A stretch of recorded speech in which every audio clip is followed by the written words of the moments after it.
یہ ماہ رمضان ہم سے الوداع ہونے والا ہے، اور اس موقع پر کہ ہمیں بہت سارے اسباق دے کر جا رہا ہے، بہت سارے درس دے کر جا رہا ہے، بہت سارے پیغامات دے کر جا رہا ہے۔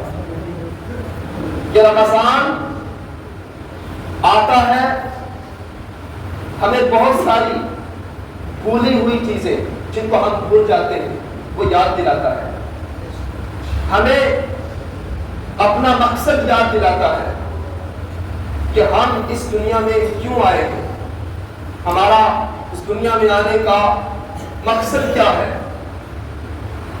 یہ رمضان ہمیں یہ پیغام دے کر جاتا ہے کہ اگر ہم ماہ رمضان میں اللہ کی عبادت کر سکتے ہیں تو ماہ رمضان کے علاوہ بھی کر سکتے ہیں۔ روزے کا ایک مقصد تو یہ ہے، اللہ نے روزہ اس لیے فرض کیا تاکہ انسان کو جب بھوک ہو، پیاس ہو، تو اس کو بھوک اور پیاس کا احساس ہو۔ ظاہر سی بات ہے جسے بھوک ہی نہ لگے، جس کو کبھی پیاس ہی نہ لگے، تو وہ بھوک اور پیاس کا احساس کیا جانے کہ بھوک کیا ہوتی ہے اور پیاس کیا ہوتی ہے۔ تو رمضان اس لیے آتا ہے کہ ہمیں یہ بھی احساس دلاتا ہے کہ بھوک اور پیاس کی شدت کیا ہوتی ہے، بھوک اور پیاس کا احساس کیا ہوتا ہے۔ یہ ہمیں یہ پیغام دے کر جا رہا ہے کہ جو غریب ہیں، فقیر ہیں، جو نادار ہیں، مفلس ہیں، تاکہ ہمیں ان کی بھوک اور ان کی شدت اور ان کی جو ہے بے بسی کا احساس ہو اور ہم جو ہے ان کی مدد کر پائیں۔ یہ پیغام دے کر جاتا ہے، تو ہمیں اس کے پیغام کو بھولنا نہیں ہے، ہمیں اس پیغام کو یاد رکھنا ہے اور اپنے عزیزوں کو، ہر مسلمان عزیز ہے، قرآن میں تو اللہ فرماتا ہے ہر مسلمان آپس میں بھائی بھائی ہو، بھائی کا رشتہ ہے۔ اس طرح ایک سگا بھائی ہو، اس سے جو محبت اور جو پیار کے جذبات ہوتے ہیں، جو احساس ہوتا ہے، وہ ہر مسلمان کے لیے ہونا چاہیے۔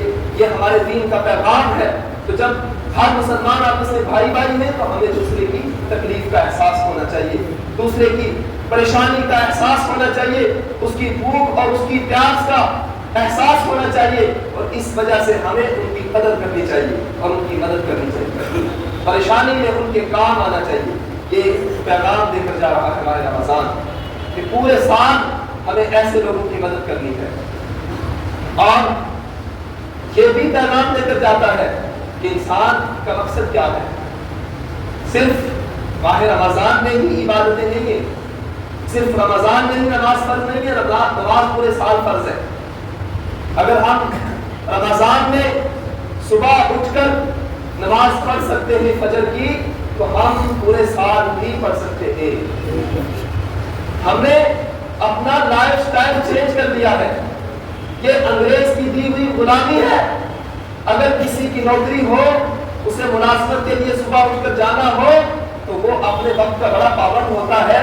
جو وقت مقرر اور وقت متعین ہوتا ہے، اس وقت پر وہ اپنی نوکری کے لیے تیار ہو جاتا ہے اور گھر سے نکل جاتا ہے۔ بتاؤ، جب نوکری کے لیے جا سکتا ہے تو اللہ تبارک و تعالیٰ کی عبادت کے لیے مسجد میں نہیں آ سکتا؟ یہ کون سی بات ہے کہ ہمارا بنایا ہوا اپنا نظام ہے، ہم نے خود اپنے آپ کو چینج کر لیا، اپنے لائف سٹائل کو چینج کر لیا۔ حالانکہ حقیقت یہ ہے کہ ہم نے خود اپنے آپ کو دین سے دور کر لیا۔ ایسا نہیں ہے کہ حالات ایسے ہو چکے ہیں، ہم نے خود اپنے حالات کو بدل دیا۔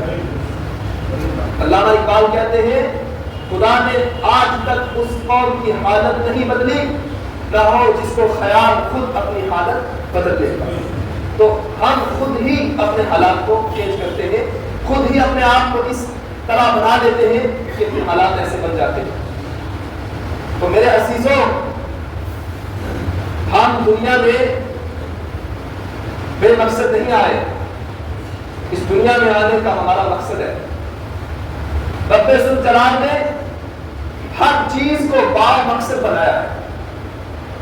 قرآن اللہ فرماتا ہے وَمَا خَلَقْنَا السَّمَاوَاتِ وَالْأَرْضَ وَمَا بَيْنَهُمَا لَاعِبِينَ کہ رب ذوالجلال نے آسمانوں کو، زمینوں کو اور جو کچھ اس میں ہے یہ بیکار پیدا نہیں کیا، عبث پیدا نہیں کیا، بلکہ ہر مخلوق کا مقصد حیات ہے، رب ذوالجلال نے ہر چیز کو کسی مقصد کے تحت بنایا.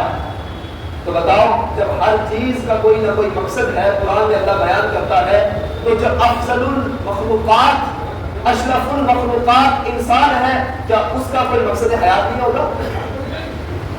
اس کا بھی کوئی نہ کوئی مقصد حیات ہے.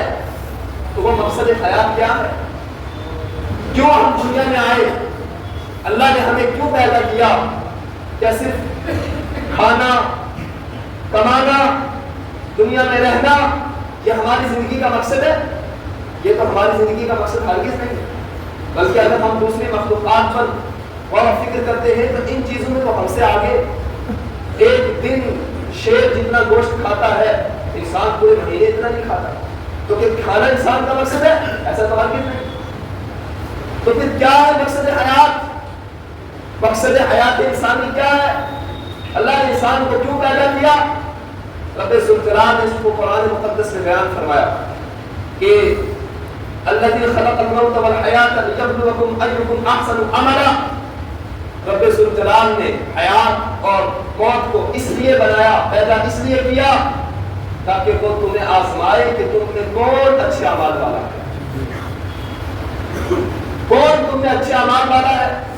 وما خلقت الجن والانس الا لیعبدون. اس آیت مقدسہ میں رب ذوالجلال نے انسان اور جنات کا مقصد حیات بیان فرمایا کہ اللہ تعالیٰ نے جنات کو اور انسان کو صرف اور صرف اپنی عبادت کے لیے پیدا کیا ہے. تو مقصد حیات اللہ نے بتا دیا. کیوں بنایا, کیوں اس دنیا میں بھیجا؟ کھانا, پینا, کمانا, رہنا, سہنا, مکانات, یہ تمام چیزیں عارضی ہیں جو زندگی کے لوازمات ہیں. اس دنیا میں رہنے کے لیے یہ چیزیں عارضی ہیں, ہمیں ان چیزوں کو اپنانا پڑتا ہے, لیکن یہ ہماری زندگی کا مقصد نہیں ہے. یہ ہماری زندگی کا مقصد نہیں. مقصد حیات اللہ رب العزت کی عبادت ہے. مقصد حیات رب ذوالجلال کی رضا کا حصول ہے. اللہ رب العزت کی رضا حاصل کرے. اس دنیا سے جب جائے تو عادت یہ ہو کہ ادھر روح پرواز ہو اور ادھر سے نگاہ آ جائے کہ میرے پیارے آ جاؤ. ایسا مقام ملنا چاہیے. اللہ رب العزت کی بارگاہ میں مقام رضا حاصل ہونا چاہیے. یہ انسان کی زندگی کا مقصد ہے. لیکن افسوس آج ہم اپنے مقصد کو بھول چکے. دنیاوی اس تیز ترین بدلتے حالات میں ہم اپنے مقصد کو بھول چکے. ہم دنیا میں کیوں آئے؟ ہماری مقصد حیات اللہ کی عبادت ہے, ہم اس کو بھول چکے. ہم نے صرف کھانے کو, کمانے کو, رہنے کو, سہنے کو, مکانات کو, جو ایک عارضی چیزیں ہیں ان کو اپنی زندگی کا مقصد سمجھ لیا, اور جو مقصد اصلی تھا اس سے روگردانی کر لی. آج ہماری مساجدیں لوگوں سے خالی ہیں, نمازوں سے خالی ہیں, دین سے ہم دور ہو گئے. میرے عزیزوں, اپنے مقصد کی طرف پلٹ کر آ جاؤ. یہ رمضان یہ ہمیں پیغام دے کر جاتا ہے کہ تمہاری زندگی کا مقصد رب ذوالجلال کی عبادت ہے. تو اپنے مقصد کی طرف پلٹ کر آؤ. انسان وہی کامیاب ہے جس نے اپنے مقصد کو حاصل کر لیا. قرآن میں اللہ کیا فرماتا ہے؟ والعصر ان الانسان لفی خسر. اللہ زمانے کی قسم اٹھاتا ہے کہ مجھے زمانے کی قسم ہے, انسان خسارے میں ہے, انسان گھاٹے میں ہے, انسان نقصان میں ہے. لیکن کون ہے جو نقصان میں نہیں ہے؟ ان الذین آمنوا وعملوا الصالحات وتواصوا بالحق وتواصوا بالصبر. آگے اللہ نے فرمایا ہر انسان خسارے میں نہیں, ہر انسان گھاٹے میں نہیں, ہر انسان نقصان میں نہیں, بلکہ جو اچھے اعمال کرتا ہے اور حق اور صبر کی تلقین کرتا ہے, وصیت کرتا ہے, اس پر عمل کرتا ہے, وہ خسارے میں نہیں. سبحان اللہ. تو پتہ کیا چلا کہ جو اچھے اعمال کرتا ہے, اپنے مقصد حیات کو حاصل کر لیتا ہے, رب ذوالجلال کی عبادت کر کے اس کی رضا حاصل کر لیتا ہے, وہ خسارے میں نہیں ہے. اور جو اس سے بھٹک گیا وہ خسارے میں ہے, وہ گھاٹے میں ہے. تو میرے عزیزوں, قرآن کھول کر ہمیں یہ پیغام دے رہا ہے, کھلے الفاظ میں اعلان کر رہا ہے کہ اللہ کے بندو, قرآن میں اللہ فرمائے میرے بندو خسارے میں ہو بشرطے کہ نیک اعمال کرو, اللہ کی رضا حاصل کرو, اپنا جو مقصد حیات ہے اس مقصد حیات کو حاصل کرو. تو میرے عزیزوں, رمضان یہ پیغام دے کر جا رہا ہے ہمارا اس دنیا میں آنے کا مقصد اللہ رب العزت کی عبادت ہے. رمضان نے عبادت کی, اللہ قبول فرمائے. لیکن رمضان کے علاوہ بھی ہم نے مسجدوں کو آباد رکھنا ہے، مسجدوں کو آباد رکھنا ہے۔ یہ مسجدیں ہمیں بلا رہی ہیں، ہم اپنے آپ کو صحیح کر لیں۔ قسم خدا کی، جس دن ہم خود صحیح ہو گئے تو اللہ تبارک و تعالیٰ کی رحمت اور اس کا فضل ہمارے شامل حال ہو جائے۔ حدیث قدسی ہے، حدیث قدسی وہ ہوتی ہے، اللہ کا فرمان ہوتا ہے جس کو نبی اکرم صلی اللہ علیہ وسلم بیان فرماتے ہیں۔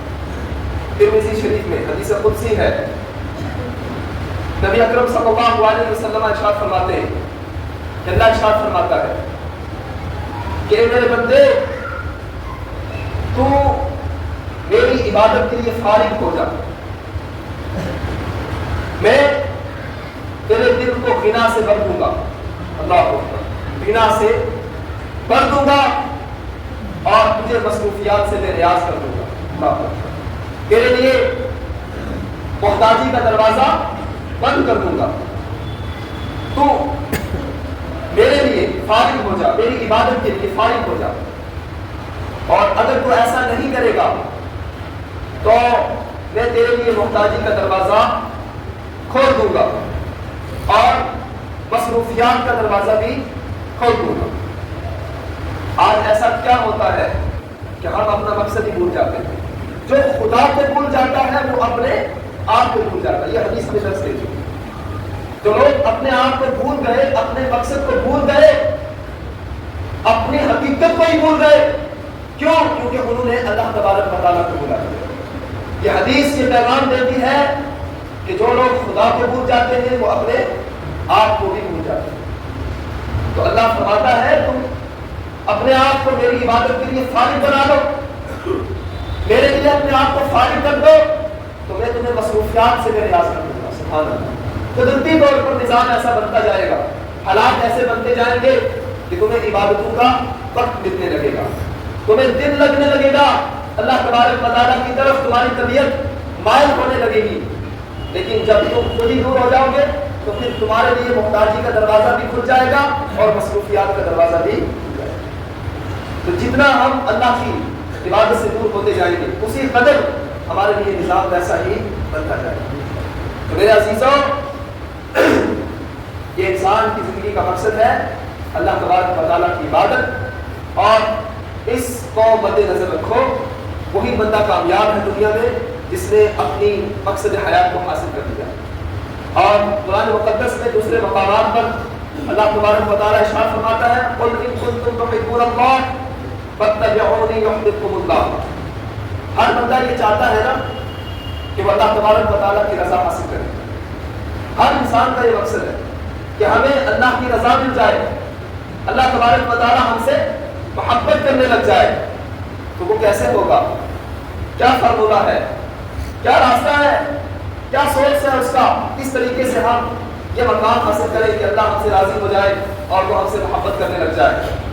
تو اللہ تبارک و تعالیٰ نے قرآن میں بیان فرمایا، میرے محبوب صلی اللہ علیہ وسلم قل فرما دو ان کنتم تحبون اللہ، اگر تم یہ چاہتے ہو کہ اللہ تم سے محبت کرے، اللہ کی تمہیں رضا حاصل ہو جائے، فاتبعونی، میری اتباع کرو، یحببکم اللہ، جب تم میری اتباع کرو گے یعنی نبی اکرم صلی اللہ علیہ وسلم کی اتباع کرو گے تو اللہ تبارک و تعالیٰ تمہیں محبوب بنا لے گا۔ سبحان اللہ، اللہ تبارک و تعالیٰ تم سے محبت کرنے لگ جائے گا، تمہیں اللہ تبارک و تعالیٰ کی محبت حاصل ہو جائے گی، رب ذوالجلال کی بارگاہ میں مقام رضا حاصل ہو جائے گا۔ سبحان اللہ، تو نبی اکرم صلی اللہ علیہ وسلم کی اتباع کیا ہے کہ ہم نبی اکرم صلی اللہ علیہ وسلم کے فرامین پر عمل کریں۔